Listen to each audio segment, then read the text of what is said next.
Hey guys, this is Barry with FaO&x Outdoors, and we're doing another unboxing video with a company called Batch Bicycles. It's actually not a bad company. We've done a video once before. I can post it somewhere around here. It's not a bad bike. There's a few things. The last one I had might have some electrical issues with it, but this one here is more of a little bit upgrade. This is a $1,799 bike with a 20-inch tires. It's got a 17 amp hour battery with a 750 watt motor. But oddly enough, this style bike is very popular. And just to talk to Batch, this style bike is really good if you put a hinge in the middle of it and made this a foldable. This is a really popular bike in the foldable community, this style. We're gonna put this together, we're gonna ride it, and we'll have some pros and cons. That's usually where it gets me in trouble. So come on, let's do it. So when you get this bike, make sure you have a buddy or whatever so you can grab the bike and pick it up and take it and put it onto the floor. These boxes are not super easy to find. So if you have any issues or damage, you can actually put it back in the box and then ship it back to the customer. I'm going to open it up, so I want you to see how well it is packaged.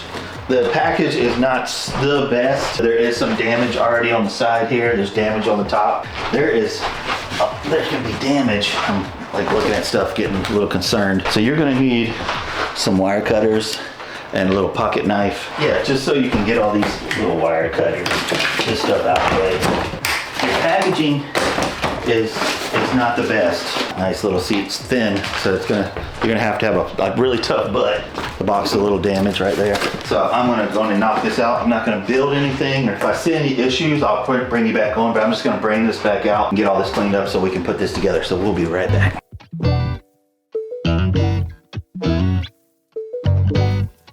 Okay, Batch, one of the prettiest colors I've ever seen. I'm a huge fan of like that matte coloring on cars and on bikes and stuff. It don't have a gloss to it. It's beautiful, absolutely beautiful. Got to put the front tire on, the brakes, and the handlebars. It doesn't think you have to do anything to the back. There's not a lot to do here. So right now it's 416, let's say 415. It won't take long to put this together. Let's get to work. Let's see what this one looks like.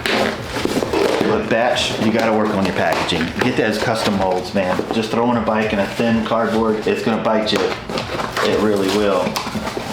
Please give me tools. All right, it's a neat little light up. I wonder if that all lights up. Got you a charger. This will take about 4 to 6 hours to charge. No tools, huh? Wow. Little foot pegs. And a bunch of manuals again. That is so weird. Why would you do that? So on the last bike, so you're gonna need a little Allen set and a 15mm socket for this one. The other one that we did earlier, the only thing difference is you're gonna need a 6mm for the front little fender, blah, blah, blah. So, all right, so I brought this too, just in case, and there's a 15, and then Aventon sent me a bunch of tools. All right, so let's grab this 15. Let's gonna pop this off real quick. So this is axle goes straight on through, so just have to untighten one side. There we go. You know what? We need to put these handlebars on first. It'd probably be smart. I really want to put this on first because that stuff, I don't want it to get damaged or hurt. Take that. I just want to line it up flat, flush, pretty much straight. Or your tire, if you have your tire here. That's so odd that you don't give them tools. But, and a bunch of manuals, which I don't know what that's about either. The seat I want to tell you about real quick is it's got a hydraulic piston inside there, which is one of my favorite ways to have a shock, even if you don't have one. You see that little thing right there? That's actually a piston inside there. So if you got lower back problems or anything like that, that shock, it just keeps you absolutely comfortable in like rough little situations. I think all bikes should have that personally. All right, let's get these handlebars on and try to keep that black pad on there. I made a mistake of taking that off. I should have kept it on. Let's see, spin this thing around. Just try to keep my foot right there. And this can lay back. It's not that big a deal. You don't have to worry about adjusting it while you're trying to put the screws in. There we go. Simple, easy. Trying to make your life easy. Just get the threads going. Once you get all of them on, then you can tighten them down. All right, so now, okay, I was about to say, what am I doing wrong here? All right, now we can tighten this thing down. All righty. Tell you what, if you got some T-handle Allens, man, it would do really well because you'd have it back here. You just spin it really quickly. Boom. And are these the same? That's what I'm talking about, is these here. Just tightening these down. There we go. All right, I'm gonna tighten these on. I'll be right back, then we can be able to work on the tire. Everything here is pretty much done. These are high-end tires. They're commuter tires, but I've seen these on high-end bikes. Definitely a great choice of tire. So you're gonna have these little castle nuts and a washer. Take them completely off. They're such a pain if you're trying to balance everything and hold the bike. Put the brakes on the caliper. It is just a pain. Now we've got just these two studs here. Just makes it very simple. The rotor's gonna be on the right side with your brake. All right, let's do this. Now just rest this on the bike. This is the easiest way I know how to do it. And then just pick this up. Put your feet between the tires. Put the brake on first. Put the brake on the caliper first, and then put the axle on. Once you've done that, now we can put that kickstand down. I want to show you the seat. You see the seat right there? That's awesome. All right, this is super simple. One thing I want to talk to the batch is a lot of companies will put like a little bit of a notch, a little like an L shape, and they'll drill a hole in the very bottom of the axle, so that'll slide in, so it becomes one. The only thing holding this together is this and that. This is being a commuter bike. I don't know that it would be that big a deal, but if you go off trails or anything, keep your eye on these castle nuts, because this is not made for off-road. Make sure these are tight when you go off-road. This is not really an off-road necessarily bike. If these get loose at all, you will lose this tire. There we go. Make sure that this is tight. Dude, we are freaking done. Oh no, we gotta put the headlight on and the front fender. Beautiful color bike. And the bike in general is beautiful. I'm not really seeing anything bad about this. Batch, you better do a better job at this, your packaging, man. You have to. I'm not saying this because I don't have experience in it. I have a lot of experience in it. I'm gonna show you something real quick.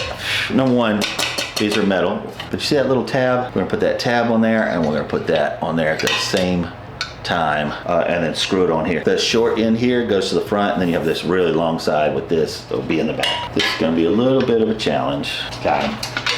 All right, got some threads on it. And you can tighten this down. Don't worry about it not being straight or anything like that. You can straighten it because it's only this one screw. Just tighten it down. There we go. And then I can take this, make sure it's straight.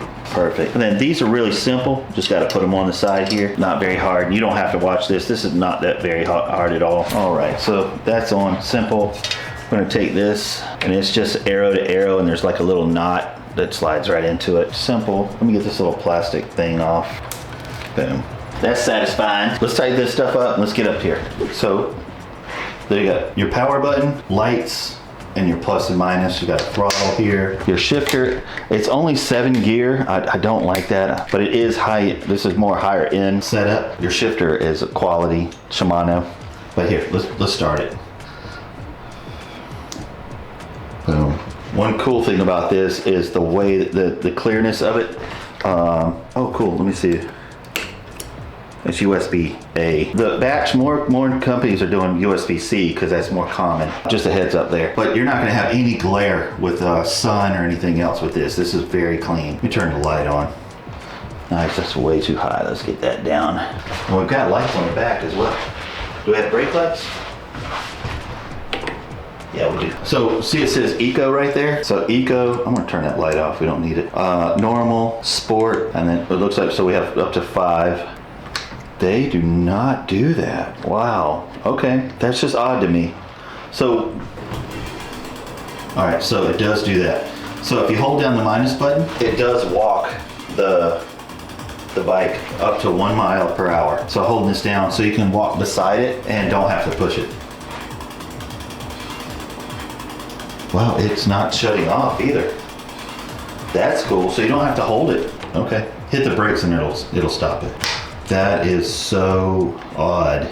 I know it's wrong because the other bike did it as well. So what you have to do with this bike, you have to, it will not let you, we still have, we're not done, but you have to drive this first and then this takes off, which is super odd to me. I've not ever had anything like this. So your throttle doesn't work. It's kind of like a scooter. You have to get it about 2 or 3 miles per hour and then hit it and it will go, which is very new to me, new technology I've not done any played with at all. But yeah, we still got to put the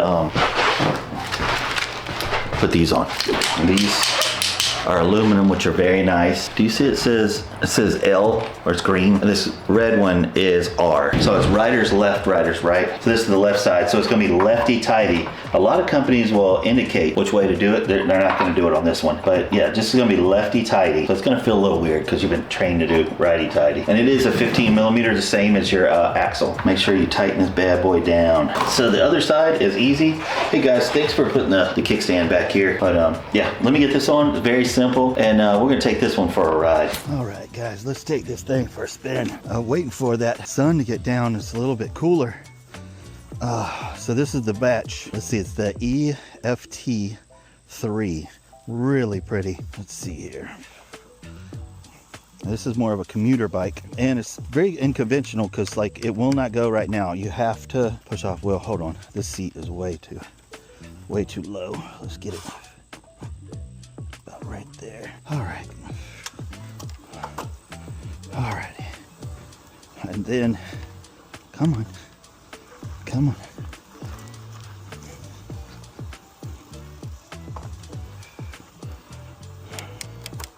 Get this gear changed up. Get it to 7. I'm putting this on 5. Come on. There it is. This is a really weird the throttle will not work. But it does feel the pedals, which is odd. Is there a 5? Yeah.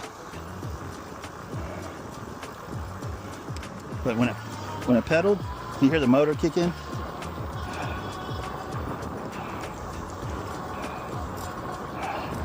And it's just ghost pedaling. Even at 2, the batch, if you'll upgrade that sprocket to like a 48 or a 51, it'll get rid of that ghost feel, or upgrade to like a 8 gears. But yeah, I don't know why you have this on here. The other bike that you had didn't do this either. Yeah, I don't understand what's going on here. But yeah, both your bikes did not come with tools. I mean, I don't really care about all the manuals, but the electronics are a little bit weird. The other one was intermittent with your when you hold down your minus button, your walk system, where you push this is plugged in, right? Yeah, just making sure. Your walk system would work sometimes and won't work. I don't understand that part of it. A little odd on the electrical. You do not have this working at all on either one of your bikes. Well, the 2 feels okay. I'm actually going up a hill though. You've got some ghost pedaling where it doesn't feel like there's any bite there. Around, I think the 4. So just want to give you a heads up there. There ain't much more testing I need to do with this bike. Gotta work a little bit more on this electronics, but all in all, I mean, it's an okay bike. Just, it's $1,800, you know what I mean? For it's kind of a premium price for what you're getting here. Let's talk about the pros and cons. So let's talk about this bike. I don't know much about this company, never heard of them, but they're coming out with some really pretty bikes. There's a few things they're gonna have to work on. The electronics is weird. The one green bike, I did the batch, the ECB1, you have to get it above like 2 or 3 miles per hour before the throttle actually kicks in. The EFT3, this video here, the throttle doesn't work at all, but the pedal assist does. And it ghost pedals around, I don't know, about 15, 18 miles per hour. And the easy fix for that is to upgrade that sprocket as a cheap fix, or if, I mean, it's an $1,800 bike. The other part is maybe going up to an 8th gear. I love an e-bike with 8th gears and with hydraulic brakes and the throttle that works. So just want to throw out that stuff. The pros is it's a beautiful bike. It's a commuter bike. It's not an off-road bike. You could probably do light off-roading with it, but yeah. And the cons is the electronics is a little weird to me. So anyway, if you like one of these bikes, I will put it in the description below. And I also did another version of that, which I was talking about, the ECB1. I can post it right here or right there. I just don't remember how that goes. But thanks for watching, guys. Love y'all. Can't do this without you. I'll see you soon.